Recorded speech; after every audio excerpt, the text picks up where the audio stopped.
नमस्कार दोस्तों, स्वागत है आपका हमारे चैनल पर। आज की वीडियो में मैं डिस्कस करने वाला हूं कि मैंने जितने भी बैंकिंग के आईबीपीएस के एग्जाम में इंटरव्यू में मैं अपीयर हुआ हूं, उनमें मेरे से कौन-कौन से क्वेश्चन पूछे गए थे ताकि इससे आपको भी आइडिया लग सके कि भाई इंटरव्यू की तैयारी में क्या मेरे को कैसे करनी है। हम मालूम है तेरे बाप को मत सिखा चल। तो सबसे पहले जब आईबीपीएस पीओ 2017 का मैं इंटरव्यू देने गया था, तो बहुत ही मतलब अच्छा इंटरव्यू हुआ था मेरा। मेरे लगभग 70 नंबर लगे थे 100 में से। यानी इसको 20 में अगर हम कन्वर्ट करेंगे तो 20 में से 14 नंबर थे, 14 आउट ऑफ 20। अच्छा, हमको सिखा रिया है। तो देखिए, ये मेन क्वेश्चन हैं स्क्रीन पर जो मेरे को याद है क्वेश्चन पूछा गया था। बाकी जो इसके अलावा जैसे पूछा था कि tell me about yourself, family के बैकग्राउंड में पूछा गया था। फिर फैमिली में अगर लाइक मेरी फैमिली में मेरे फादर जो हैं वो भी आर्मी से रिटायर हैं, हम दो भाई हैं, भाई भी आर्मी में है। तो मेरा एक हर इंटरव्यू में कॉमन क्वेश्चन ये रहा है कि आप आर्मी में क्यों नहीं गए। तो इसमें जो सिर्फ बैंकिंग के क्वेश्चन है वो मैंने यहाँ पर लिखे हैं। बाकी आप अपने हिसाब से आपका बैकग्राउंड, फैमिली का बैकग्राउंड क्या है और क्या आप लाइफ में बनना चाहते थे, आपके बेसिक स्टेट के बारे में, डिस्ट्रिक्ट के बारे में जो है वो आप अपना प्रिपेयर करके जाना हर इंटरव्यू में।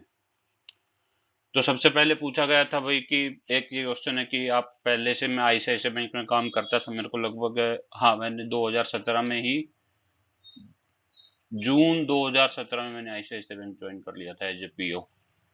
पीओ को बेंगलोर वाला कोर्स जो रहता है वहां से। तो सबसे पहले मेरे से यही पूछा था कि आप आईसीआईसीआई बैंक में ऑलरेडी काम कर रहे हो, अच्छी रेप्यूटेड जो बैंक है, आप यहाँ पर क्यों आना चाहते हो। मैं गरीब हूँ, मैं गरीब हूँ। Difference between NEFT and RTGS तो आप सभी को पता ही होगा। इसमें क्या है, 2 लाख से ऊपर आरटीजीएस होती है, एनईएफटी बैचेस में जाती है, आरटीजीएस रियल टाइम में होती है। Type of loan that can be given to an individual, वही कि personal loan, auto loan, car loan, house loan सब दिए जा सकते हैं। तो जितने भी लोन्स अगर आपको दिमाग में आए मैक्सिमम दिए जा सकते हैं, कोई इसमें ऐसा नहीं है। What is special in budget for farmers. Actually हुआ क्या था, मेरा इंटरव्यू बजट के नेक्स्ट डे था। तो मैं बजट अपना 3 बार रिवाइज करके गया था। तो उसने मेरे जो उस टाइम क्वेश्चन पूछे गए थे बन गए थे। हाउ यू डू मार्केटिंग, हाँ उन्होंने ये पूछा था कि आप मार्केटिंग कैसे करते हो। तो उस पैनल में 5 लोग थे, तो ये वाले क्वेश्चन थे थर्ड फोर्थ से जो थे आ गए थे। तो बता दिया था कि डोर टू डोर भी जाते हैं, कैनोपी लगाते हैं, पुराने एग्जिस्टिंग कस्टमर से रेफरेंस लेकर भी हम अपना सेल्स करते हैं। तो बीच में वो बात बात करने लगे थे, हंसने लगे थे कि वही प्राइवेट बैंक में मेरा इंश्योरेंस, अपनी पुरानी स्टोरी कोई बताकर। अच्छा था, मतलब माहौल अच्छा बना हुआ था। तो जब मैंने सारे क्वेश्चन बता दिए थे तो उन्होंने एंड में मेरे को अचानक सरप्राइजली पूछा कि what is the name of defence minister.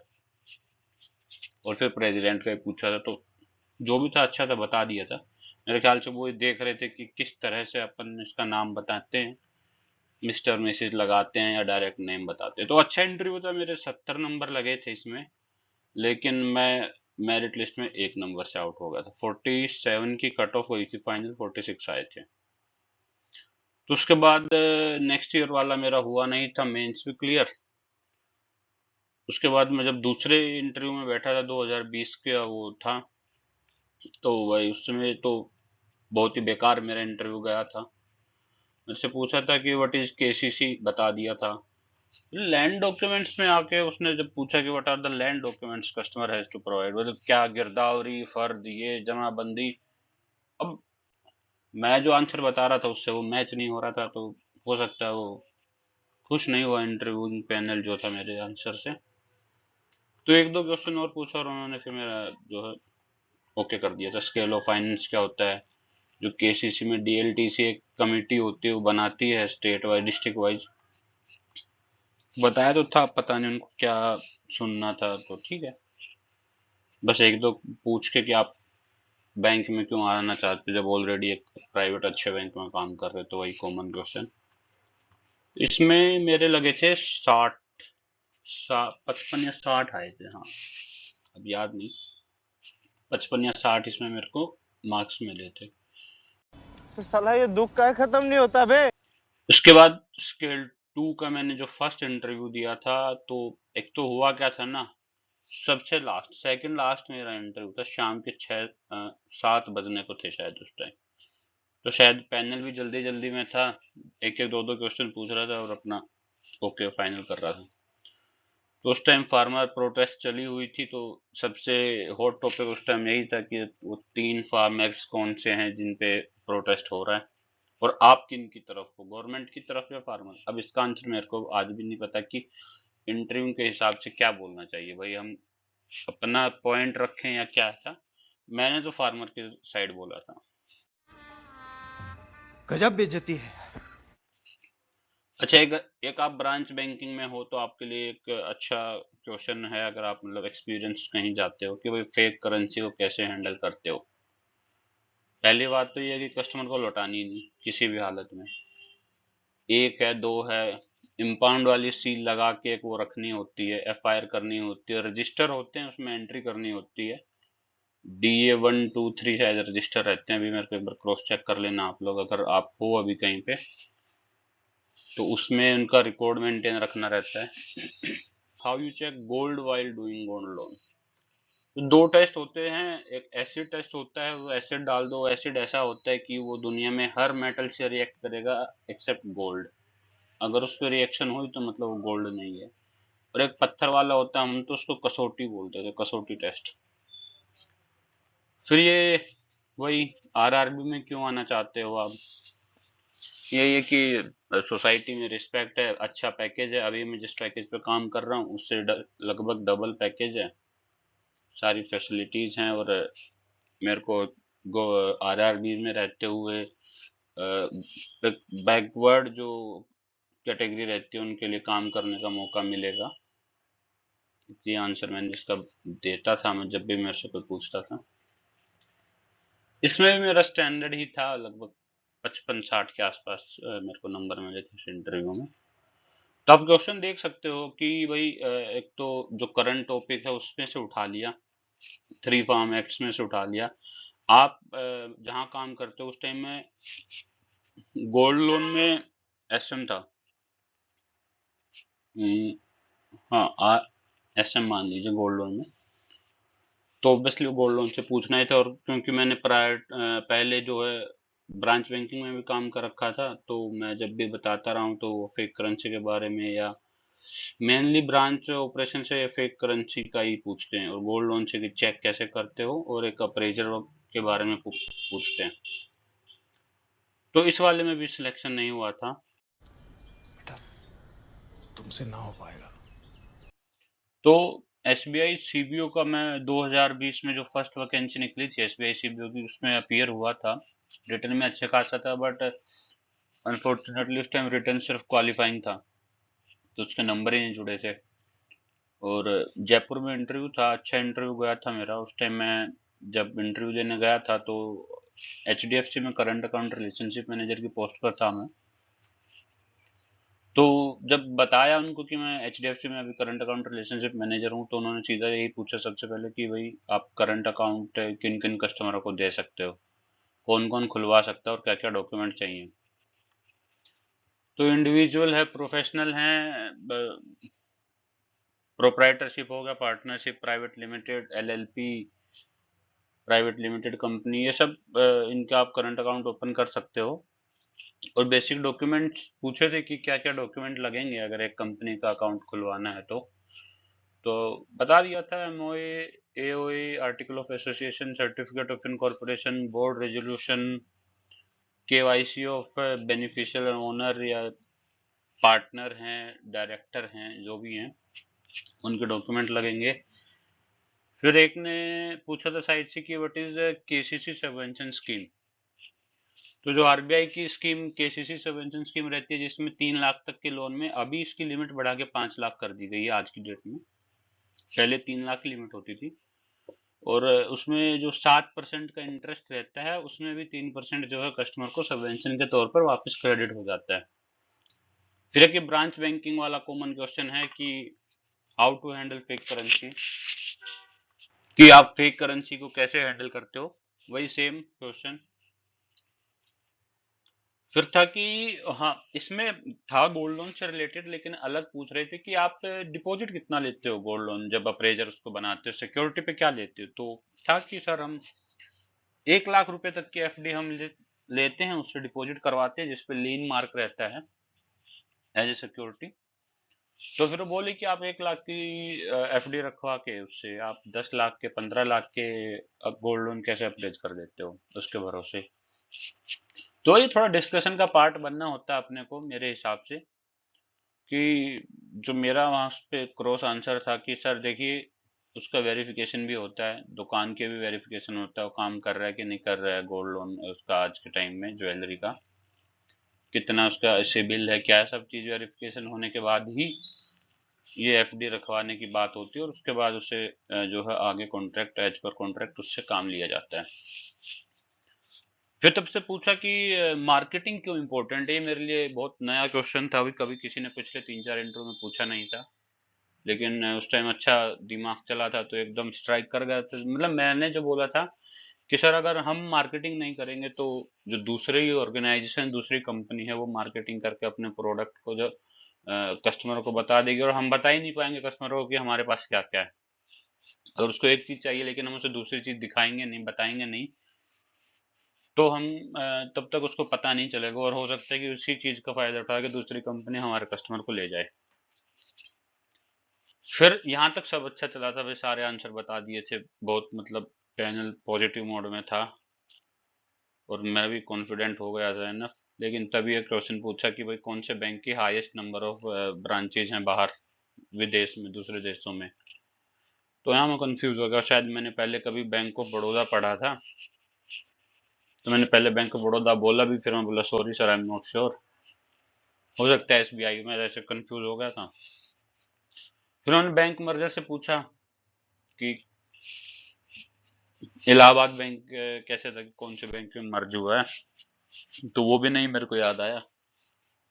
और फिर मैं ऑनलाइन में भूल गया था, वरना पढ़ी बहुत बार थी कि इंडिया और चाइना के बीच में है, नहीं बता पाया था। ये तीन आखिरी क्वेश्चन नहीं बता पाया था, लेकिन स्टिल बाकी सारा 15-20 मिनट मेरा चला था और मेरे आउट ऑफ 100 86 नंबर लगे थे, लेकिन कट ऑफ थी वो 88 की गई थी, तो इसमें भी रह गए थे अपन। रोज आते हैं इस उम्मीद पे आज जीतेंगे, कल जीतेंगे, परसों जीतेंगे, रोज हारते हैं। तो इंटरव्यू बहुत अच्छा गया था ये। इससे आप देख सकते हो कि केसीसी सबवेंशन स्कीम भी पूछी जा सकती है, और अब तो बिल्कुल पूछी जा सकती है आने वाले इंटरव्यू में, क्योंकि 5 लाख इसकी लिमिट हो गई है, तो आप लोग इसको तैयार कर लेना। उसके बाद नेक्स्ट है आरआरबी स्केल 2। इस वाले में मैं सिलेक्शन हुआ था, तो ये भी ये सुबह ही था मेरा पहली बार, तो टचवुड मतलब जो फर्स्ट हाफ वाला बैच रहता है उसमें मेरा इंटरव्यू था, तो टाइमली आ गया था, उनके पास भी अच्छा खासा टाइम था पैनल के पास। तो पहले उन्होंने पूछा कि why you want to join RRB, वही सेम सेम मेरा आंसर था। तो फिर उसने पूछा कि अच्छा ये बताओ कि आरआरबी को रेगुलेट कौन करता है। तो मतलब इस पे उन्होंने अच्छा खासा डिस्कशन करा था। उसने फिर एंड में बोला था कि स्पॉन्सर बैंक जो है वही सब आरआरबी को चलाता है। ठीक है, ऊपर से गाइडलाइन नबार्ड आरबीआई सबकी रहती है, गवर्नमेंट ऑफ इंडिया, लेकिन जो अपन को जब तक गए नहीं होते जब तक पता नहीं रहता है कि जो करंट होल्डिंग तो रहती है चलो 51% और ये सब वाली 50% वाली, लेकिन सारी रेगुलेशंस और रूल रेगुलेशन जो है ना स्पॉन्सर्ड बैंक ही करता है आरआरबीज में, है ना। तो उसके बाद पूछा था कि केसीसी लिमिट आप कैसे कैलकुलेट करते हो। तो वही सर डीएलटीसी कस्टमर के एरिया के अकॉर्डिंग डीएलटीसी ने जो उसका स्केल ऑफ फाइनेंस सेट कर रखा है और कितनी उसकी लैंड होल्डिंग है उसके अकॉर्डिंग हम करते हैं। तो उसमें पूछा था कि एक्स्ट्रा जो ये एंसिलरी एक्टिविटीज रहती हैं, पोस्ट हार्वेस्टिंग एक्टिविटीज, इनके लिए कितना कितना फाइनेंस करता है। तो टोटल 30% तक का होता है। मतलब अगर आपने 100 रुपये का केसीसी बनाया है उसका मेन, तो 30 रुपये आप उसका अलग से एक्टिविटीज के लिए पैसा दे देते हो उसको। तो कमेटी प्रिपेयर कौन करता है, कौन सी कमेटी प्रिपेयर करती है स्केल ऑफ फाइनेंस, तो डीएलटीसी है। फिर उसने अचानक से मेरे से मैथ में पूछा कि अच्छा ये बताओ 84 का 2.5% कितना होगा। तो इसमें मेरे को थोड़ा सा टाइम लग गया था, लेकिन फिर जो दूसरा उसने क्वेश्चन पूछा वो मैंने उसके टाइम लिमिट से पहले ही मैंने इसका आंसर दे दिया था। उसने पूछा था कि आप, एक पानी की बोतल है, नहीं सॉरी, उसने पानी की बोतल नहीं, पानी की बोतल तो मैंने जूम करा था। उसने पूछा था कि कोई एक प्रोडक्ट है, एक तो उसको लाइक 60 + 30% के डिस्काउंट पे बेच रहा है, दूसरा उसको 30 + 60 के डिस्काउंट पे बेच रहा है।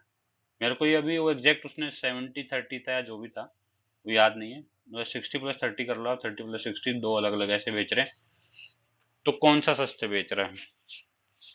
तो उस टाइम मेरा टचवुड मैथ अच्छा तो था, क्योंकि मेरे मैथ में 32 नंबर आए थे 40 में से। उसको आउट ऑफ 50 आप नॉर्मलाइज करो तो वो अलग बात है। तो अपन ने इसका आंसर सही से दे दिया था और खुश हो गया था। तो इसमें मेरे 70 के आसपास नंबर लगे थे, तो हो गया था इसमें।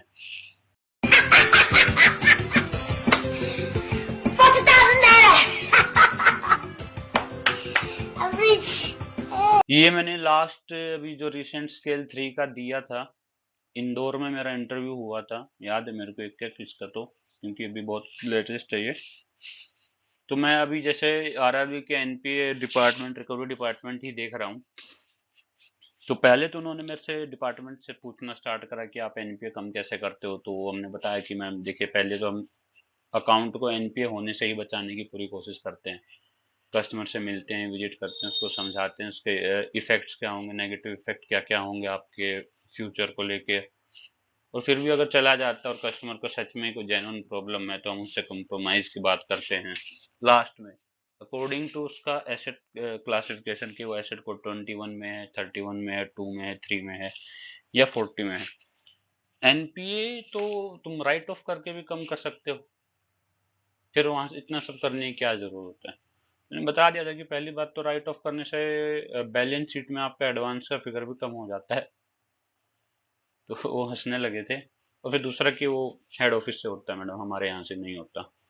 वो जब हेड ऑफिस डिसीजन ले लेता है तो ही वो राइट ऑफ हो पाता है, तब तक हम पूरी कोशिश करते हैं पैसा वसूलने की, राइट ऑफ होने के बाद भी हम उससे पैसा वसूलते रहते हैं।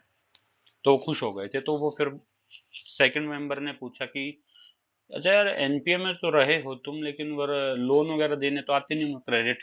सर आते हैं, आप पूछिए। तो उन्होंने पूछा था कि अच्छा, एक कंपनी को वर्किंग कैपिटल देनी है तो बताओ क्या क्या डॉक्यूमेंट लोगे।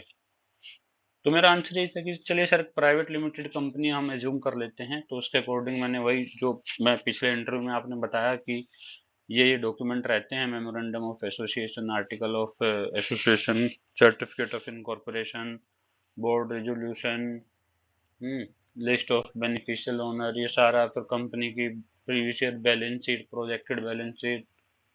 तो फिर उन्होंने पूछा कि अच्छा, करंट रेशो क्या होता है, बैलेंस शीट में देखे हो कभी। सर हाँ बिल्कुल देखे, current asset by current liability जो रहता है, करंट रेशो रहता है। अच्छा, एक फिर मैडम बोलेगी अच्छा, इसका आइडियल रेशो क्या है, तो मैंने बता दिया 1.33। तो फिर एक में पूछा कि करंट रेशो और क्विक रेशो में क्या डिफरेंस होता है, तो बता दे क्विक रेशो जो और शॉर्टर 6 महीने के टाइम को हम करंट एसेट जो रहते हैं 6 मंथ के, डिवाइड बाय करंट लाइबिलिटी कर देते हैं। तो खुश हो गए थे, अच्छा था। फिर एक ने पूछा कि अच्छा, एमओए और एओ में क्या डिफरेंस रहता है, और तो बता दिया। देखिए एमओए, ये बहुत अच्छा क्वेश्चन है कहीं पे भी। ये जेआईबी सीआईबी में भी मेरे को कहीं ना कहीं किसी उसमें मिला था फॉर्म में, और 2-3 बार, एक बार इस पे पूछा भी गया था कि जो एमओए रहता है वो कंपनी की एक्सटर्नल डीलिंग के लिए रहता है, ठीक है। जैसे कि उसमें उसका ऑब्जेक्टिव क्या है, कंपनी का नाम क्या है, ये सब लिखा रहता है। और जो एओए रहता है, आर्टिकल ऑफ एसोसिएशन, वो कंपनी के इंटरनल रूल्स एंड रेगुलेशंस के लिए रहता है कि इसमें कंपनी कैसे डील करेगी अपने इंटरनल जो वर्किंग उसका है। फिर वो जो करंट अकाउंट पूछा तो लगभग सेम ही क्वेश्चन था, working capital, current account same ही डॉक्यूमेंट चाहिए होते हैं, बस वो डेटा वाला हटा दो कि बैलेंस शीट और ये सब। फिर उन्होंने पूछा कि अच्छा, कैपिटल एडिक्वेसी रेशियो क्या होती है, बता दिया था कि बेसल नॉर्म्स के अकॉर्डिंग ये है। तो बोले कि आरआरबीज के लिए कितना चाहिए होता है। मैंने मैडम ऐसा है, आरआरबीज के लिए एग्जैक्ट कितना वो तो नहीं मेरे को अलग कुछ है, लेकिन आरबीआई ने इंडियन बैंकिंग में ये कर रखा है, तो बता दिया था। तो लगभग मैंने वहाँ हर क्वेश्चन का आंसर दे दिया था। और इसमें मेरे 75 नंबर लगे थे। हाँ, लेकिन अनलकी मेरा जो रिटर्न था उसमें बहुत कम नंबर थे, जस्ट कट ऑफ से थोड़ा सा ही मतलब ऊपर मान लो, तो इसमें भी मैं रह गया था, वरना इंटरव्यू उसका बहुत अच्छा हुआ था। Okay, thank you. तो ये था। उसके बाद देखिए मैंने जब स्केल टू बैंक ज्वाइन करा, उसके बाद मैंने जीआईबी भी करा है, सीआईबी भी कर चुका हूँ, और अभी रिसेंटली मेरा सर्टिफाइड क्रेडिट प्रोफेशनल का एग्जाम होता है, उसका मेरा एक मेन एग्जाम निकल चुका है, एंड अभी उसकी शायद कुछ ट्रेनिंग होगी, उसका लिंक अभी आया नहीं है। एंड सिडबी का भी मैंने दिया था, प्री क्लियर हो गया था, लेकिन मेंस फिर से रह गया सिडबी ग्रेड बी का। देखिए मेरा आपसे दो चार मेरे को जो कॉमन लगा इंटरव्यू में कि हर कैंडिडेट को तैयारी करके लेना जाना चाहिए। एक तो आप जिस फील्ड में काम कर रहे हो ना, उस फील्ड का आपको बहुत अच्छे से नॉलेज होना चाहिए। इतना नॉलेज होना चाहिए कि आप पैनल मेंबर को जो है अपने उसमें ले आओ, अपनी बातों में। दूसरा, आपका अगर बचपन से कोई ड्रीम या था या क्या था, देखिए मेरा जब मेरे से हर इंटरव्यू में पूछते हैं कि आप आर्मी में क्यों नहीं गए, आप आर्मी में क्यों नहीं गए, आपके फैमिली में सभी मेंबर आर्मी में, तो मेरा सीधा आंसर था, क्योंकि वो जेन्युइन आंसर था, अगर आप झूठ बोलोगे तो आप उस झूठ में फंसते जाओगे। मेरा सीधा आंसर था, मैडम 10 एसएसबी दे रखी है, तो वहीं पे चुप हो जाते थे। एक दो में पूछा भी एसएसबी के बारे में थोड़ा बहुत प्रोसेस, तो मैडम जब 10 एसएसबी दे के मैं कंप्लीट हो चुका था, जब उम्र हो गई 25-26 साल, फिर मैं बैंक में आया था। तो दूसरा, आप ये जो आप बनना चाहते थे, आपके बैकग्राउंड में फैमिली में कोई ऐसा है कि जो जिससे इन्फ्लुएंस होकर पैनल मेंबर ही पूछ सकते कि आप क्यों नहीं बने, उस चीज का आंसर तैयार कर लेना। एक कि आप अभी क्यों छोड़ के ये क्यों आना चाहिए, तो कॉमन क्वेश्चन है, हर इंटरव्यू में पूछे जाते हैं। नहीं तो अपने फील्ड के हिसाब से अपनी तैयारी कर लीजिए, और मुझे नहीं लगता कि आपका कोई इंटरव्यू खराब जाएगा। ऑल द बेस्ट, और प्लीज वीडियो को लाइक कर दीजिए और चैनल को सब्सक्राइब कर दीजिए।